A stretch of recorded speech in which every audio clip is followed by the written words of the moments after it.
You're welcome. You're welcome. You're welcome. You're welcome. You're welcome. By the way, it's not. I say this. I say this because I want you guys all to know. Like, don't. Like, I love that all of this comes together for a greater cause than Operation Smile. But you know. But it's also. It's. I'm running a business too. You know. It's like. It's not like I'm some fucking saint or whatever. I'm selling. Like, hey, buy a T-shirt. You know. But I thought it would be a fun way to sell a T-shirt, you know. I felt like if you're gonna have a business, I really believe in conscientious capitalism, or what I call conscientious capitalism. Go run a business, make your money, take care of yourself, do good in the world, and if you can give a buck at the same time, win-win. That's great. I love you guys and I appreciate you guys and thank you so much for supporting us at the Nerd Machine. Thank you for coming to Nerd HQ. Thank you for coming. Thank you for. I hope that you guys enjoy the panels that we give you. Oh, you know what? And actually, while I have this time, keep coming in. Keep coming in. You're all good. Don't worry about it. I saw some things on Twitter today. And I don't know how much of it was even like it was just a few dissenting voices, or if it was a lot of voices, or whatever. I'll explain. Oh, what? Oh, okay. But I'm just gonna say this real quick. You know, the weekend. You know what? I'll say it at the end. Say it now? Oh, okay.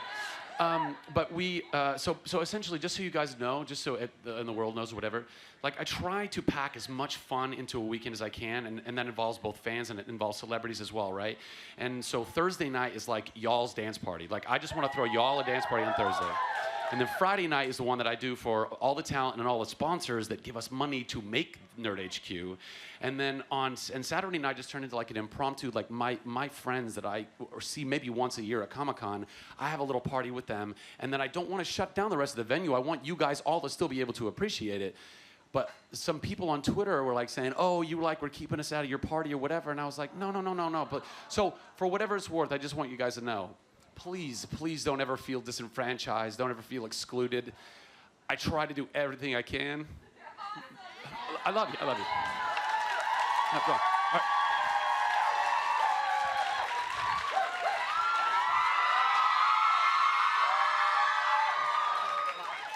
Oh, you didn't tell him already? That's your job. Is there flash photography allowed at this panel? Is there video allowed at the panel? Is there fun allowed at this panel?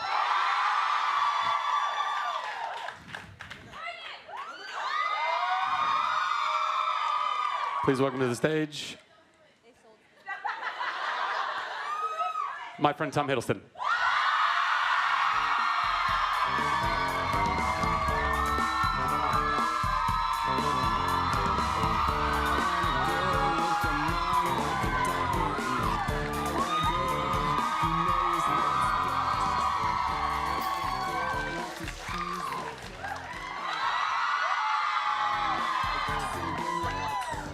Hello, everybody. Oh, you're all so pretty. You're almost as loud as Hall H yesterday, I've got to say. Okay, louder. You got it. Yeah. How you all doing? Yeah. This is fun. It feels like there's no teacher in the room. This is, I could just get settled in. Neil. I have to behave myself now. Oh no? Okay. So just basically the whole performance is Loki in all three films right here, live. No.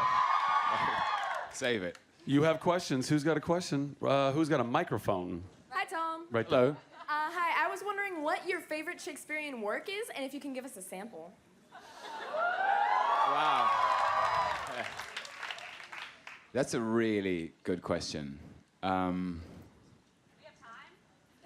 What's that? You know, I feel like it changes depending on how I'm feeling it in any given moment. Oh God, this is hard. I have a very soft spot for Othello. I think it's the most as an arc. It's kind of perfect, and the character Othello is so good, and the character of Iago is so dark. But there's an extraordinary energy between them. And I was in a production of Othello myself in London. But then there's some of the speeches in King Lear are just heartbreaking, and there's one line in Cymbeline. I was in a production of Cymbeline when let me find the year, 2007, and I played Posthumus and Cloten, who's the kind of hero and the bad guy. It's sort of double act, and the hero Posthumus is kind of separated from his heroine Imogen, and they're betrothed to be married for the course of the entire play. And the story kind of goes on many twists and turns and mistaken identities and cross-dressing and all sort of kind of a Shakespearean greatest hits. And at the end of the play, they're reunited and they're both in disguise, and they both Posthumus and Imogen think that the other is dead. And Imogen, Posthumus actually strikes Imogen, because she's dressed as a boy, thinking that. Just not recognizing her, and then her hair, in our production, her hair fell down, and suddenly he saw her, and she just hugs him. And Posthumus's line is, "Hang there like fruit, my soul, till the tree die," which is beautiful, I think.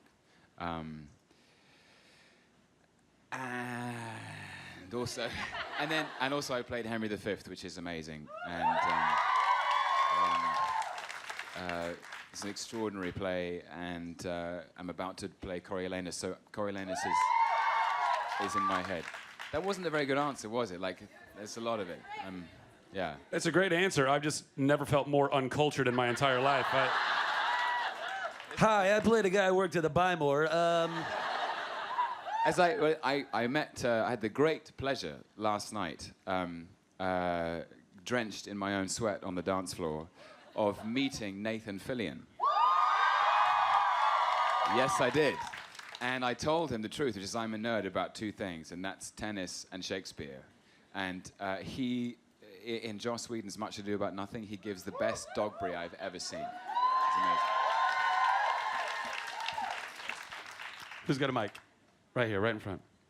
Hey. Thank you so much for being here. One of the things I wanted to say was last year somebody gave this little mini speech about Zac, and it was really sweet. And it had to do with how he's so sincere to his fans, and we have to stick behind him because of that, because he's so nice and sweet, and he does whatever he can for his fans. And I just want to say that that's how I feel about you, and I know that everyone feels about you, because you care so much about your fans, and thank you.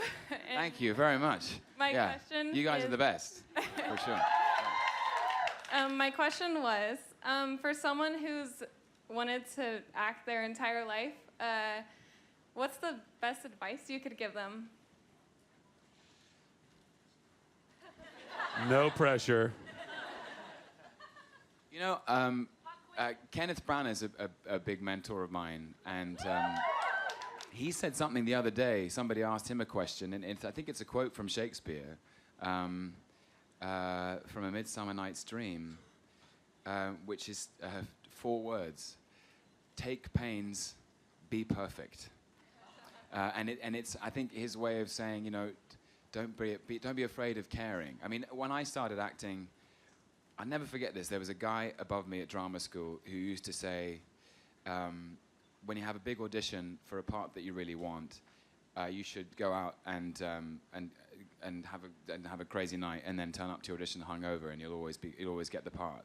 I tried that, and it never worked at all.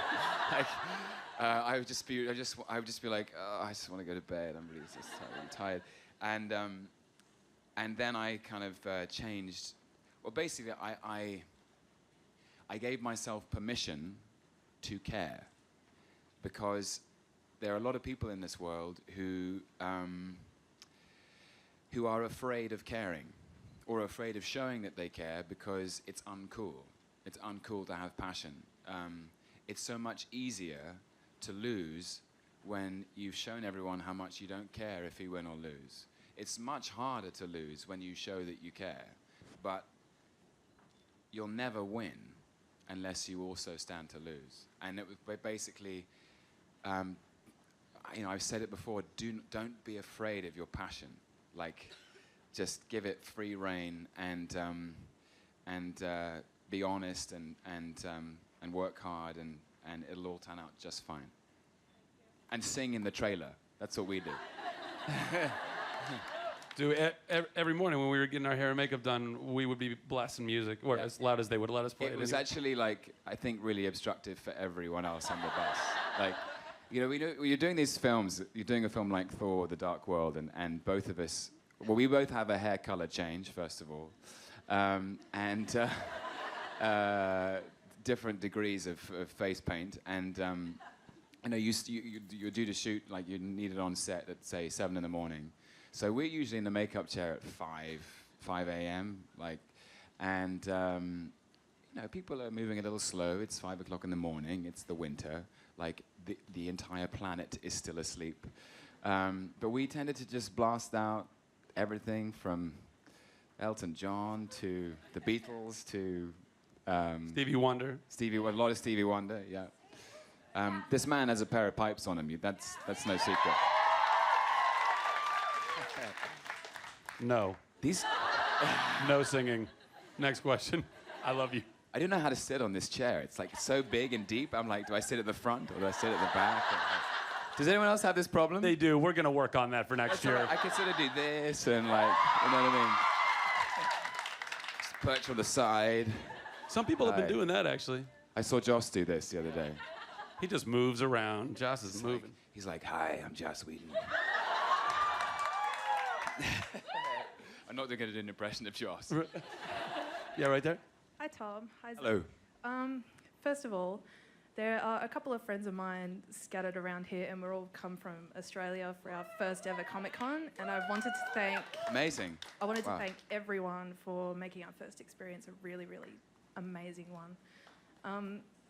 Tom and Zac, you're both two of my biggest positive influences in life, and I wanted to know how you draw your positivity, like how you get your positivity and how you try and drain out the bad and like where you draw it from. Here's the thing. You only get one. Like, this is it. This is. Actually, I think Shekinah posted something on Twitter about a month ago, which was in French. It was a French quote, and it says it was like, "On a tous deux vies." No, come on.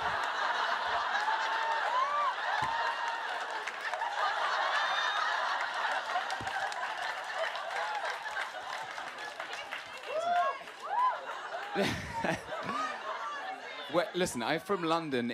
France is 2 hours on the train, for heaven's sake. The quote is, "On a tous deux vies. Le second commence quand on réalise qu'il y en a seulement une." Which, for those of you who understand that, is we all have two lives. Where are you? We all have two lives. The second begins when you realize you only have one. So I'm not wasting any time. And the thing is that, with negativity is for my money, they are like clouds that pass across the sun, and they will pass. Like, they're just feelings, you know what I mean? And it's important not to dwell on them. Just move past it. There is so much, I find, and maybe it's my nature, but there's just so much about life that's amazing. And when you kind of key into that, I don't know, it's a strange thing. I just get excited about stuff. I can't explain it. And I try not to get bogged down in disappointment and I don't know, nobody goes through, nobody has an easy ride. That's for sure. There's not a single person in this room who's had an easy ride, and it's about to get harder, I'm sure. but it also gets better. And the point about going through those experiences is you just have to sort of go, well, it is what it is, and it'll pass. And you know, I don't know. Does that help in any way? You have to just kind of like, you know, this is amazing. I'm sitting in front of an empty baseball stadium. Like, what's not to love about that? And there are 300 people in here who have all come to listen to me for some strange reason. That's incredible, you know. Yeah, there's so, you know, you just, when you tap into like how amazing stuff is, it's pretty cool. Yeah. Yeah.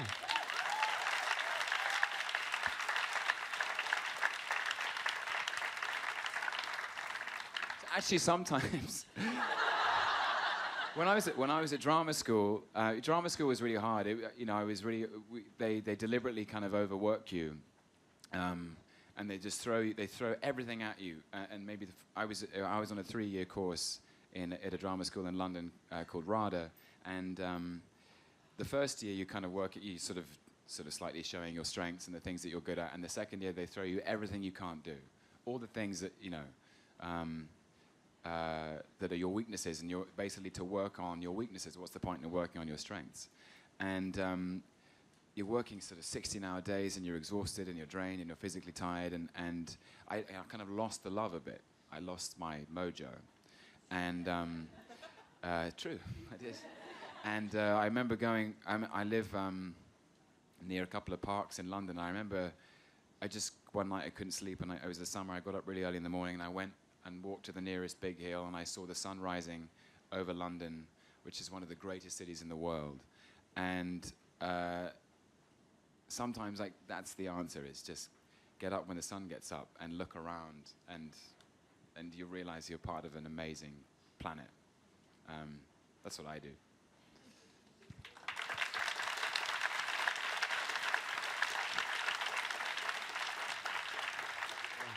Yeah.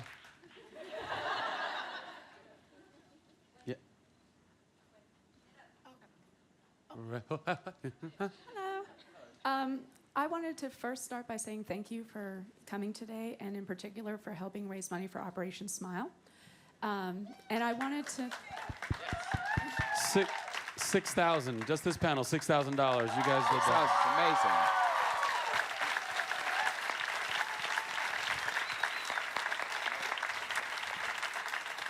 And I wanted to ask, what charities or causes are you passionate about that you might want to share with your fans? Well, some of you may know this, but I'm a sort of junior ambassador for UNICEF in London. Thank you. And I was invited to go and see their work in the field in West Africa, in Guinea, at the beginning of January this year. And they are extraordinary as an organization. They are, one of the world's leading charities for children and women and children, actually. Because there's sort of, the closer you get to the problems that children all over the world endure, you realize that the same problems are really the mother's problems as much as the child's problems.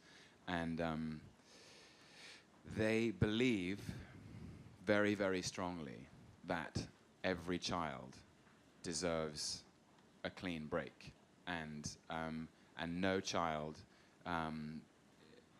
deserves a disadvantaged start. And it's their mission to elevate every single child's chances of a good life.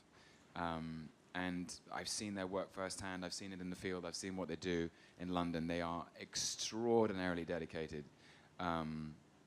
In a very real way. I mean, when I was in West Africa, all the things I've done so far today are not possible. I got up in the morning and I opened a bottle of water. Not possible. I slept on a bed with clean sheets. Unlikely.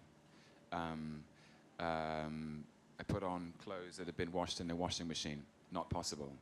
When you go to these places, you realize that we live in extraordinary privilege, and UNICEF are committed to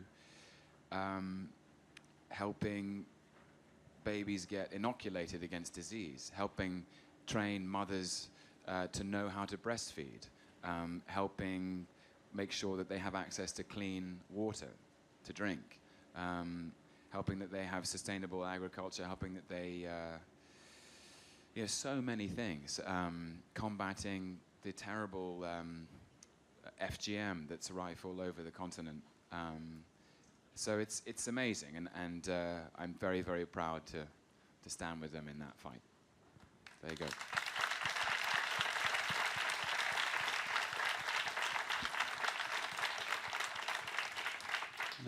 Right up there. Do you have a microphone? Right here. You got to raise a hand for a mic, and then once you have a mic, then yes, right over here. Hi, Tom. How's it going? First, I have a question and a request. Is it all right if I make a request? Sure. Okay, I painted an image of you for a class assignment, and I was wondering if there's any way that you could sign it at some point. Of course. So sign out. Yeah. Does anyone have a Sharpie? I got one. I'm sure someone. Oh, we're full service here, people. Hand that up. Hand that up. Thanks. Oh, you got it. Oh, that's amazing. Wow. Look at that. Go ahead. You can ask the question while he's signing it, too. Yeah. I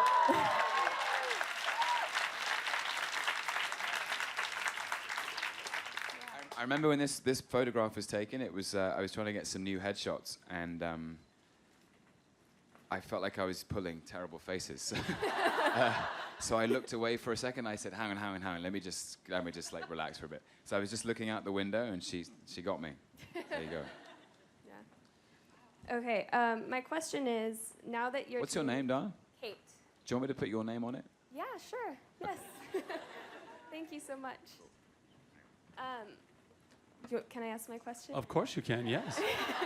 Okay.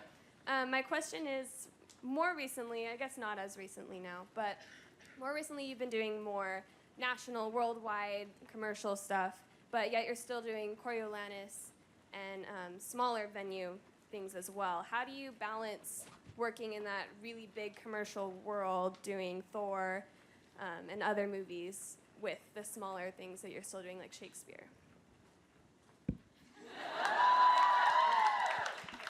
It's all the same for me. It's the same job. Acting is an actor's job is the business of telling the truth in an imaginary situation. And when I'm playing Loki, when I'm playing Henry V, when I'm playing any of the other characters I played, Coriolanus, or I could reel off the list if you like, but maybe like Captain Nichols in Warhorse, or F. Scott Fitzgerald, and thank you, or most recently a character called Adam in Jim Jarmusch's Only Lovers Left Alive. What we're engaged in is trying to distill whatever aspect of the human condition is appropriate for the story, and present it. Because I've always thought of acting as a kind of extra-dimensional anthropology, by which I mean we're in the business of people. Like people interest me, and what motivates them, and what inspires them, and what makes them happy, what makes them sad, and we're all united by it. We're all united by this sort of these feelings that we all feel at different times. And the reason I became an actor is because I sat in the audience of, in the cinema audience, and also in audiences at the theater, and I love it when you go to see something and you enter as an individual and you leave as a group, because you've all been bound together by the same experience. So really, when I don't distinguish between what's commercial and what's small. I mean, I never see any of the money anyway, so it's fine. Like, it's my only satisfaction comes from whether it rings true, whether and if it doesn't, then I'm disappointed, and if it does, then I'm really happy. So I hope I never make a distinction in a way. Of course, sometimes you have to modulate the tone, you know, about certain things. But yeah, basically, it's all the same. Cool. Yeah. There you go.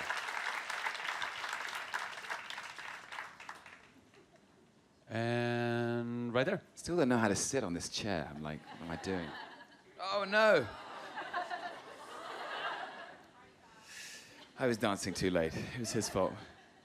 Hi, my name is Travis, and my friend Ruby couldn't be here today. She tweets as Hiddles Educates, and she said and she said if I asked you this question, she'd donate to Operation Smile on behalf of me and her. And the question is, do you have any suggestions for a spirit day for your Hiddlestoner community? A spirit day. God. She's watching live. I still find it when you say the word Hiddlestoner, I find it a little strange. It sounds like an ancient and punitive ritual. You're all gonna get stoned, you know. It's like at the beginning of The Life of Brian. Stone him! Stone him! Oh, I'm gonna stone him more!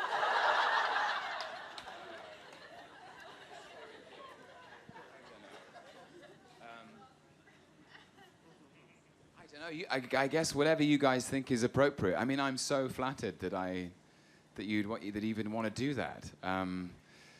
What do you think? Suggestions from the audience? Shout out. The loudest wins. Say again? Acts of goodwill. Acts of goodwill. Paying it forward. That's a good one. Paying it forward dressed as Shakespeare. Say again? Paying it forward dressed as Shakespeare. Paying it forward dressed as Shakespeare is not a bad I think we have a idea. winner. I think that's it. Who's next? Does that mean everyone has to dress, like, get a bald pate and a little sort of goatee and... Well, there's a lot of... Oh, you mean as actual As Shakespeare? William I thought you Shakespeare. meant a character from his I think bountiful a works, of character which is I've read pretty all good. of them. I've read all of Shakespeare, performed all of Shakespeare. I just didn't want to talk about it. Yes, you in the blue. Hi. First of all, let me apologize for my gravel voice. I've been at Comic-Con, so I can't speak really. It's kind of hot, actually.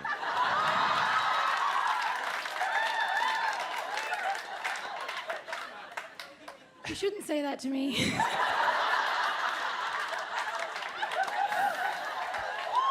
Here we go. All right, so I asked Joss Whedon this question yesterday, and he didn't have an answer.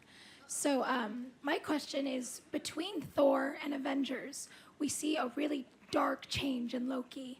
And I was wondering what you think happened to him between those movies. What got him to that point? Joss didn't tell you? He said what he said. He said a tragic backstory he hadn't thought of yet. Well, he's being too modest. We kind of talked about this idea that, because at the end of Thor, you see Loki disappear through a kind of wormhole in space and time. And we imagine that Loki basically kind of goes through, he sort of goes to the seventh circle of hell in a way. I mean, he's out, he's cut loose. He just gets lost in the wrong districts of the universe. You know, like the dark alleyways, the back streets, and the people he meets are not kind, and he's really having to survive on his wits, and also with this kind of reservoir of pain that he, based on the events of that film. You know, and really it was just, we kind of established that there's this terrible, almost year-long journey that he goes on through, as it were, the jungle of the universe, and it is deeply scarring, and it hardens him. It's like kind of like the Asgardian version of Apocalypse Now. You know, it's like he goes down that river and gets pretty wild. So, But it was really important, basically, that he was stronger and more dangerous and less, he had a tougher exterior, I think. Yeah. So that's kind of what happened. I mean, use your imagination, I guess. Next question. Right there, right in the back, in the green. Hi. Hello. Love your T-shirt. Thank you. Okay, so this isn't exactly a question, more of kind of fulfilling a little dream. Okay. Okay. Keep it classy. Okay, when I was 19, I had my third book published, okay? And I kind of used you as an inspiration for one of my main characters in the book. So this is kind of me just saying thank you for, like, just being you so I could use you as that character. Excellent. Thank you very much. What does he do in the book? He's an anthropology professor in college. Solid. Okay. Does he wear glasses? Yes, he does, yep. I should fix that. Okay. It's called Dreams, if you're looking for it, by Katie. So Katie Charles is what I write under. And Dreams. It's Dreams, yeah. Thank you. Yeah. That's really kind of you. Thank you very much. Is he also called Indiana Jones by any chance? Bond?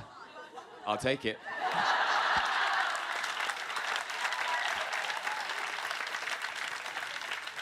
Who's next? Right over here, right there. Hey, Tom.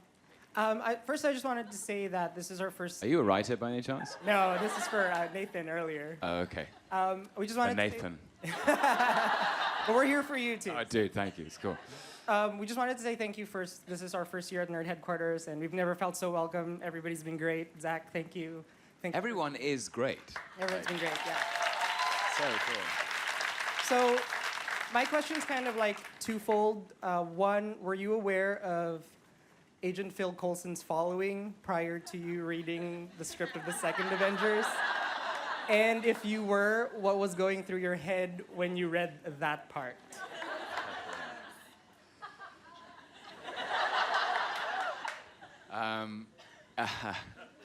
It was when I read the Avengers, I had to stop and make myself a cup of tea. I was so excited. Every single page was a new kind of. I mean, it was the most amazing role, and I was a little bit aware of it. I actually had a huge. You kind of probably don't remember it, or maybe you do. There's a moment in Kenneth Branagh's Thor, where Thor has been captured by S.H.I.E.L.D. When they found Mjolnir in the desert, and Clark Gregg as Agent Phil Coulson is kind of grilling Thor. It's like, who are you?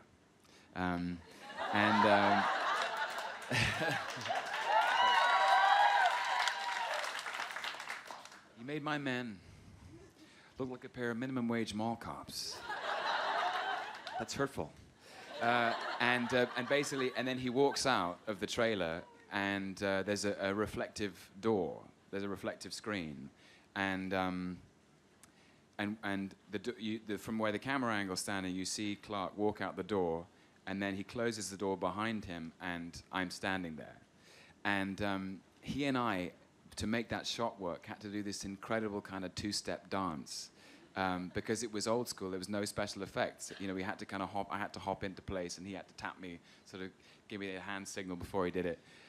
So we had huge fun with that. And then, when I read the scene where I killed him, I thought this is going to be fun. Clark is amazing. He's such a good guy, and.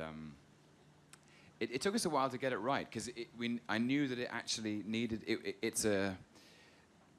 In the story, it's a very key moment, because it stops the Avengers from kind of bickering, and bands them together. I mean, they're just a disparate group of egos at that point, and the death of Coulson makes them become a team, and they need someone's death to avenge.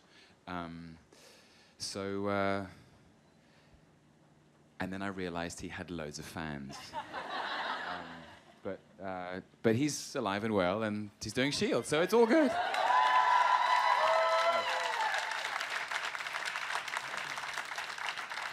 Next question. Right there. Hello. Hello. I'd really like to ask, as a huge fan of comics, if the previous incarnations of Loki, either the comics or the Norse god, influenced your own characterization of him. Absolutely, yes. When I first got cast, I was cast, it seems like a century ago now, but I was cast in April 2009, and I read all of the runs of the original comics, Jack Kirby's illustrations, and J. Michael Straczynski, and Robert Roddy, and I'm suddenly drawing a blank on, I've got someone in the middle, I can't remember his name is, and the Norse myths. Actually, I remember an amazing car ride I had from the west coast of LA, from Santa Monica to Pasadena, or something. I think I was going to the valley, and I had the Ring Cycle on a CD in my car stereo, because Loki turns up in Wagner, Lorge, and he's the god of fire. And I just basically, I read everything I could, and stole all the bits that I thought were the fun bits, and then, but then also there was this other side of it, which was, which Kenneth Branagh and I really wanted to highlight, which is this younger brother, that the damaged, lost, kind of sad, injured, betrayed second son of Asgard, who was always going to be the black sheep. So it became a kind of cocktail, and what I tend to do when I work is it's as if I have a huge well or a bucket or something, and I kind of circle around it, and I throw things in which I think are useful. Books, songs, pieces of music, newspaper clippings, interviews, and I kind of think about it, and then once I've sort of got this enormous well of research, I kind of move in and paper the walls of it, and just live there for a bit. So once I've done that, it's like you plan, and you know, and then you forget, and you do. That's always a kind of mantra: plan it, know it, forget it, do it. So that's what I did.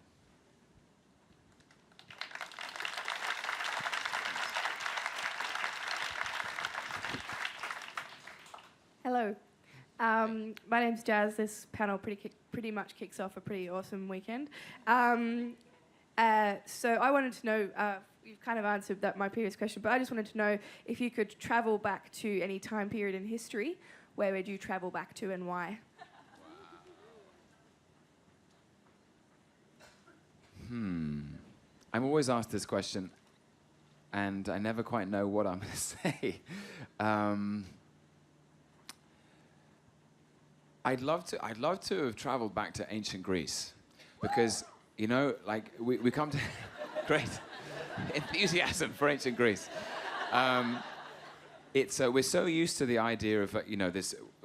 Our sense of modern classicism is like everything is marble. Everything is kind of white and sort of has this sort of shiny marble quality to it.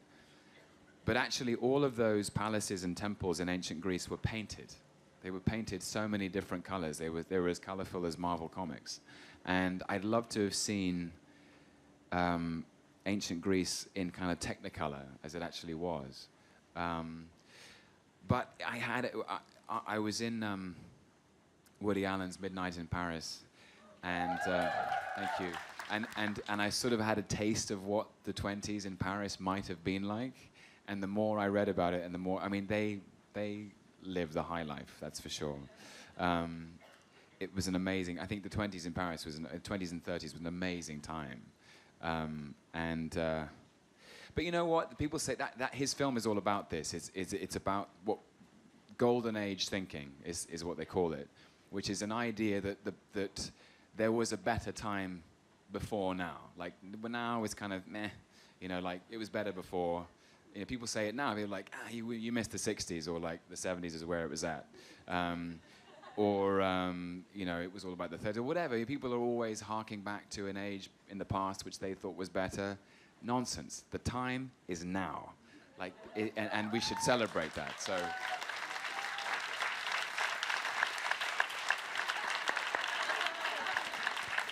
I feel like a lot of people do skip over the 90s. The 90s don't get a lot of love. The 80s, on the other hand. I guarantee you that in about 40 years' time, like, 20-year-old kids will be like, man, the 80s look so crazy. Like, so much leather and terrible music and hair and makeup and, like... Wait. Terrible music in the 80s? Amazing music. See how easy that was? That was so easy. Duran, Bros, Yaz. Right here. Right over... Yeah, go ahead. Yes, stand up, please. Hi. Hi. So I don't have any great art or a deep question. Two things. One day, I would love to get your signature on this book. Got it. And Do it now? if you like. I've got a pen right here. Can I pass it down? Yeah, go ahead and pass that down to the... Or pass it down to the... Or all the way down the audience. That's fine. Thanks. I'm thinking maybe the last page would be good. Okay. Check it out. Hint, hint. But no, yeah. I think that one, don't you? I think that's appropriate, yeah. Thanks. Was it? Oh, is that with you with the mustaches? That's awesome. And do you have a Thanks. question? The question is, so I guess speaking for myself, I'd really like to see you do an adventure or a swashbuckler, I guess, someday. And I think, so my question is, if you were given 3 scripts by 3 directors with whom you'd like to work, for Scaramouche, a remake of Scaramouche, or The Scarlet Pimpernel, or Captain Blood, which one would you pick and why? Ooh.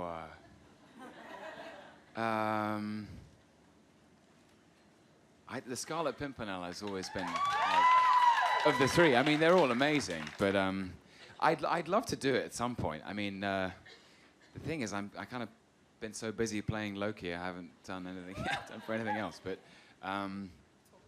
yeah, the Scarlet Pimpernel's got a kind of mystery and a he's I love the mystery in it and the kind of the romance of the character. You know, he seems to have a lot of style. But you want me to pick a director? But if you like, I was just curious which of the 3 you picked. Oh, probably the Scarlet Pimpernel. I don't know why. I just have an image of I don't know. It's this stupid image of like. It's the back. It's sort of. I don't know why I have an image of him sliding down some stairs. Anyway, there you go. I'd like to do that.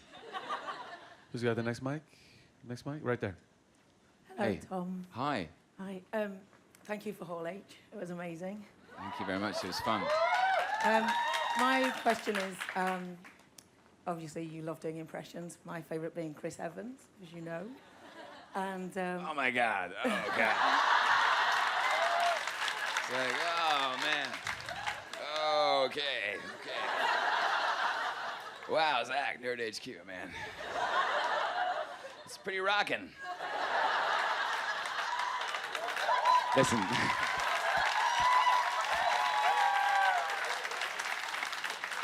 I love Chris. He is such a cool guy, and I actually saw him backstage last night.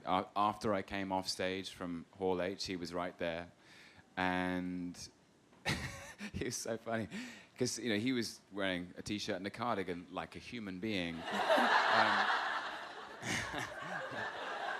He wasn't wearing his costume like I was, and he was just like, dude, really? I was watching it on TV, man. I mean, what? Oh my God. So cool. Anyway, I love him. He's great.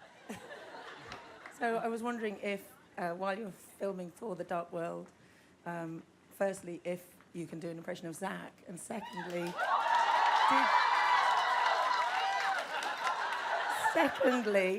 did you help Zac improve his English accent? Didn't need it. Didn't need a single bit of help from me. No. Thank you, Tom. Yeah. No, he swung in like Errol Flynn. It was amazing. An impression. Don't think you're the first to think of that one. Can I do an impression of you? It would be, you would sound incredibly sexy and intelligent, first of all. No, don't. Well, you would sound incredibly sexy and intelligent, first of all. No, don't.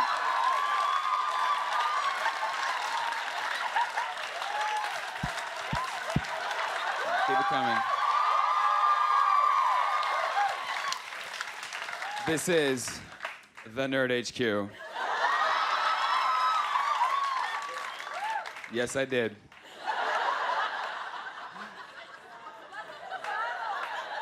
Okay, next question. That's amazing. Seriously, next question. Hi, Tom. I should read them that text message you sent me last week. Yes. Which one was that? The one about coming to Comic-Con? Oh, yeah, what did I say in that text message? You were like, It was like, I got a text message from Zac on Tuesday. This is a highly, like, the whole H thing yesterday was so secret I really couldn't tell anybody. And I was sort of like, I really wanted to come here and talk to you guys, but I didn't know how to tell Zac that I was coming without... Oh, that text. That text, yeah. Can I read that? Sure, yeah, go I mean, ahead. I have it on memory. I rang him straight back. It was like, hang on, I've got to get this back.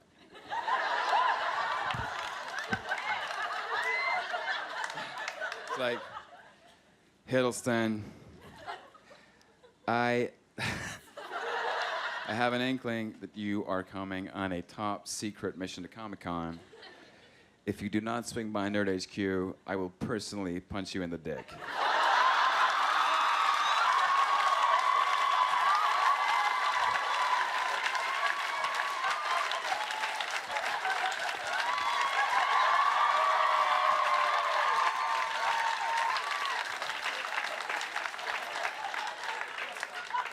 You have been warned. So it's really thrilling for me not to have a punched dick.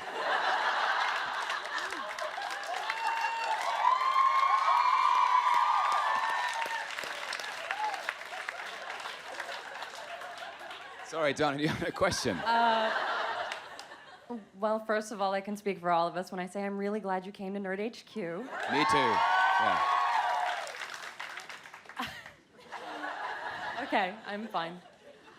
I was wondering, what's your process for choosing new projects? Like, if you have like a bunch of scripts come across your desk, what makes you stop and say, yes, that's where I want to go next? And if your perspective has changed at all since the success of you in the Marvel Universe?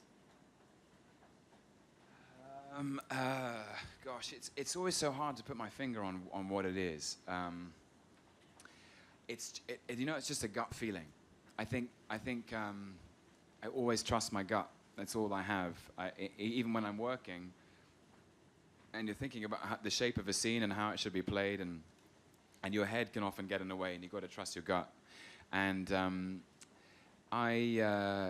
it's just if I'm inspired, if my curiosity is piqued, and I want to chase this possibility down that I see in front of me on my desk. You know, it's. Some of you may have heard me say this before, but I'm embarrassed to say I always speak in metaphors. I don't know how to speak in any other way, and for me, acting is kind of like playing the piano, and if the piano is the human condition, and we all have every single note on that 88-key board within us, and for me, every role, I want to be able to play every note, and sometimes if a character or a story seem to stretch me in some way, seems to offer up an experience that is new, that is a different chord or a different tune, that is real and true and human, and accessible, and no matter how joyous or loving or warm or how dark or painful, if it seems like an interesting shape to inhabit, I know if I'm running towards it already. Especially if you find you're reading it fast and you can't stop reading it and you're turning the pages. You know, if you're 20 pages in and you're like, I'm going to have a good biscuit over here, and I'm going to do something else, and I'm going to clean the house. And you usually know you don't want to do it. So it's never a specific one thing. It's just, does this thing grab me? And then the second question is, am I going to be allowed? There's a sort of, I think a myth in the business is that we all have everything to choose from, as if we don't. I know I'm not like top of everybody's list. No, but that's not it. That's not. I mean, it's just you have to earn that place. Like Matt Damon always used to say, every script that he got, he knew it had Brad Pitt's fingertips all over it. Mine just happened to be Michael Fassbender's. That's okay. No, listen, he's an amazing actor. Really, truly gifted. That was kind of a joke. Every actor is completely different, but sometimes you might read something and think, I have read things and gone, wow, this is amazing, and I've chased it down and knocked on the door, and people have said, actually, it's not you, Tom, or we're thinking of someone different, and then my job is to keep knocking on the door and say, well, you've got it, let me see if I can change your mind. But yeah, what was the second bit of the question? That was it. Okay. Yeah. Yeah. Yes, right up top. Hi, my name's Jennifer. I'm from Cleveland, and I hope your time in Cleveland was good. I had the best time in Cleveland, yeah. Wonderful. You have a lot of fans there. Thank you. I just have to say this because I have the opportunity to say it. Neil.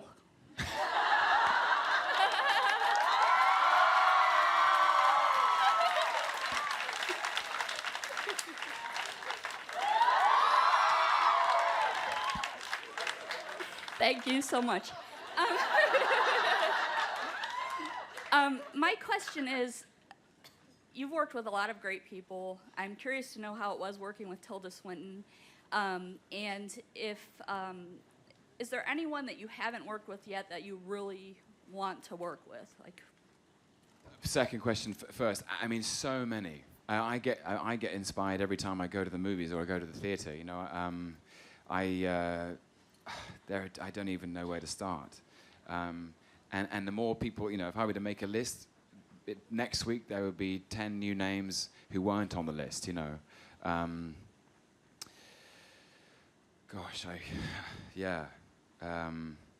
I honestly couldn't, I mean, there are filmmakers I've admired all my life. Martin Scorsese, Terrence Malick, Clint Eastwood, Christopher Nolan, the Coen brothers, Michael Haneke, Jacques Audiard, Ben Zeitlin, who directed the monumental Beast of the Southern Wild last year. There are filmmakers doing such amazing work all the time. So, I should be so lucky, really. I've been lucky enough, frankly. I've worked with some of my heroes already. I worked with Steven Spielberg and Woody Allen and Kenneth Branagh and Joss Whedon. I mean, that was in the space of 2 years. I'm like, if I died tomorrow, I'd be happy, What's that? What was that? I have no intention. Yeah. But it's a good thought, though. You think if I was, would I be happy if I died tomorrow?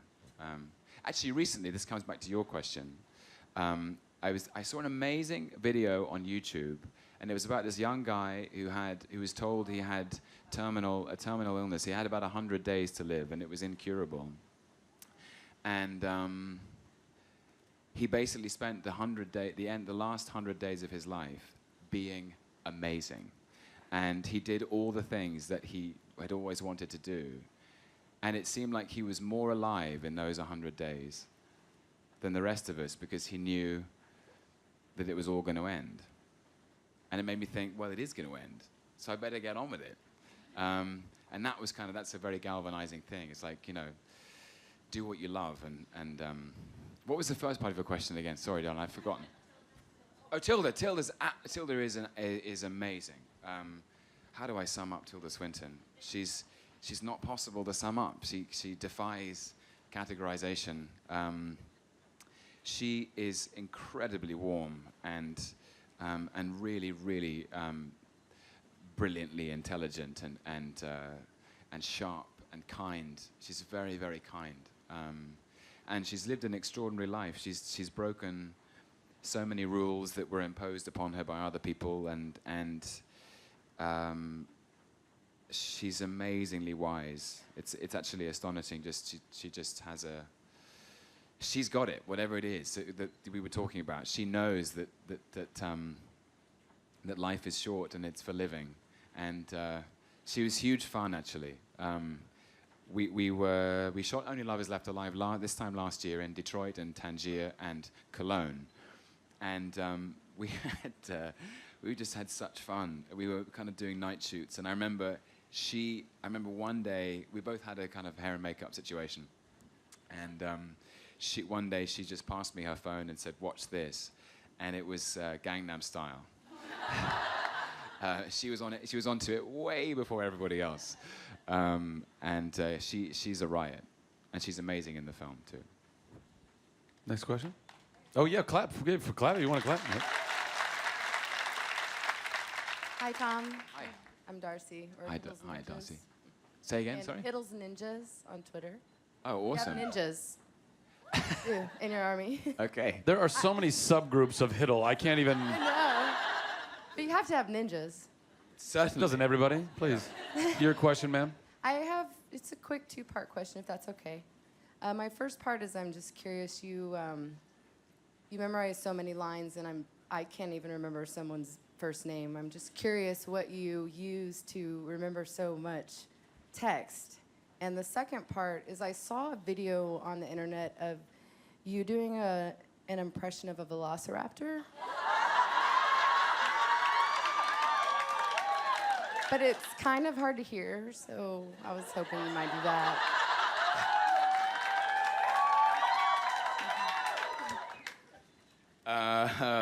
Okay, first question. Learning is the legwork. Anyone who's been in anything, a play or a film, like that's our job. We have to get these words into our head, and it's. I can't sit down. I can't sit down and read something and just learn it by rote. I have to be on the move. So I tend to just I'm the deranged guy in London who's walking around pretending he's on the phone, but actually I'm speaking in iambic pentameter because I'm learning Shakespeare. And it's literally just repetition. You kind of drill it into yourself. It's like learning. I always say that you have to know the thing that the text as well as you know Happy Birthday. If someone asks you to sing a jazzy version of Happy Birthday, you'd know because you know how Happy Birthday goes. Or if they ask you to do it like Beethoven, you'd be able to do that. And it has to be in your body with as much kind of confidence as that. So it's just repetition, really. Or you just watch Jurassic Park 18 times when you're 10. I feel like I've got a full stage here. Maybe I should just go for it.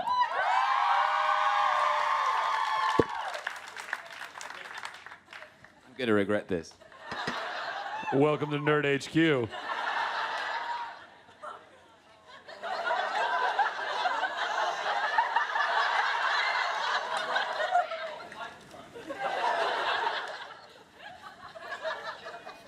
This is going to be really challenging.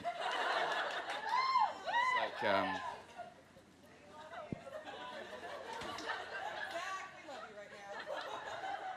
Don't miss this. Does this still work? Does this work out here? It's okay.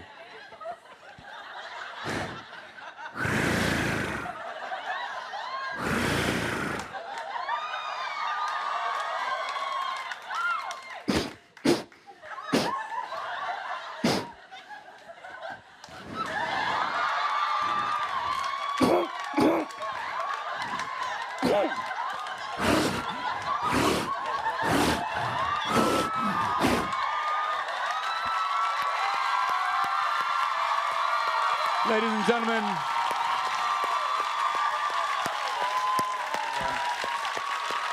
let's give it up for Tom Hiddleston.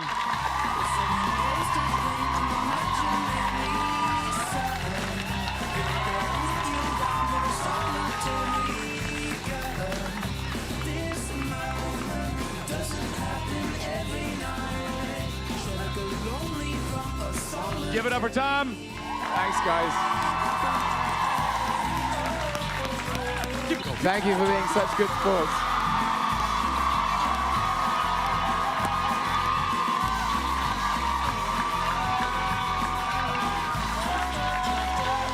Was that fun?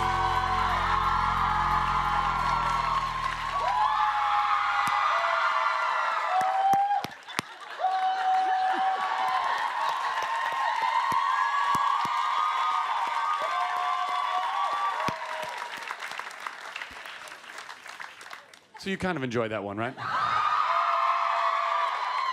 Thank you, everybody, by the way, who came in and paid on the street and is standing room only. Thank you guys so much. You helped us raise like another $1,000, so.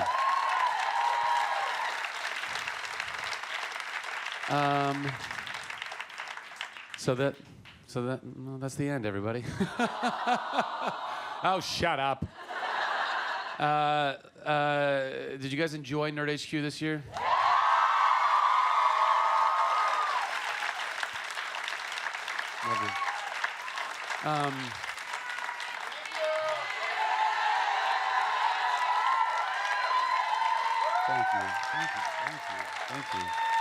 Thank you. Oh, yes. Oh, my haters are motivators. I'll get that tattooed. Thank you. Look, by the way, I know that like on Twitter and stuff like that, there's such a minority voice sometimes, and you're never going to make everybody happy. And one of my favorite quotes is Bill Cosby that I'm going to paraphrase. And by the way, he may have stole from someone else, so I don't even know if this is really him. But it's essentially like, I don't know the secret to success, but I know the secret to failure, and that's trying to please everyone, because you're never going to do that. You're never going to do that.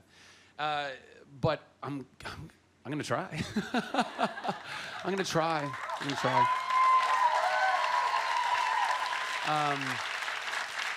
So I think they're gonna literally turn the lights off in just a little bit.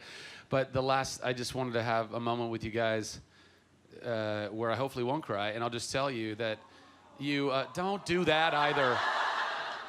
But I love you. Thank you.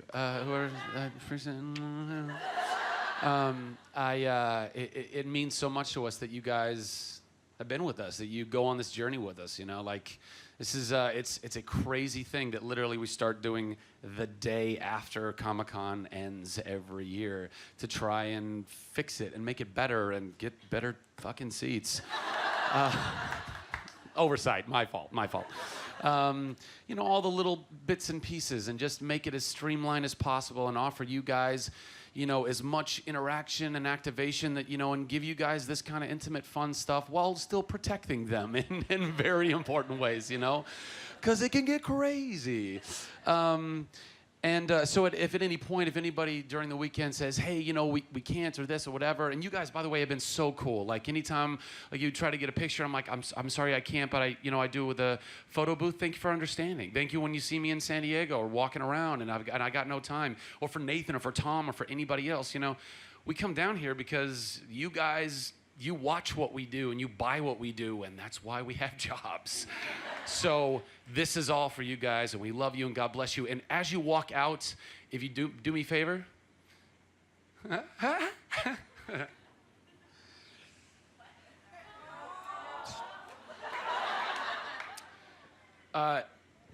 Thank, if you don't mind, the volunteers.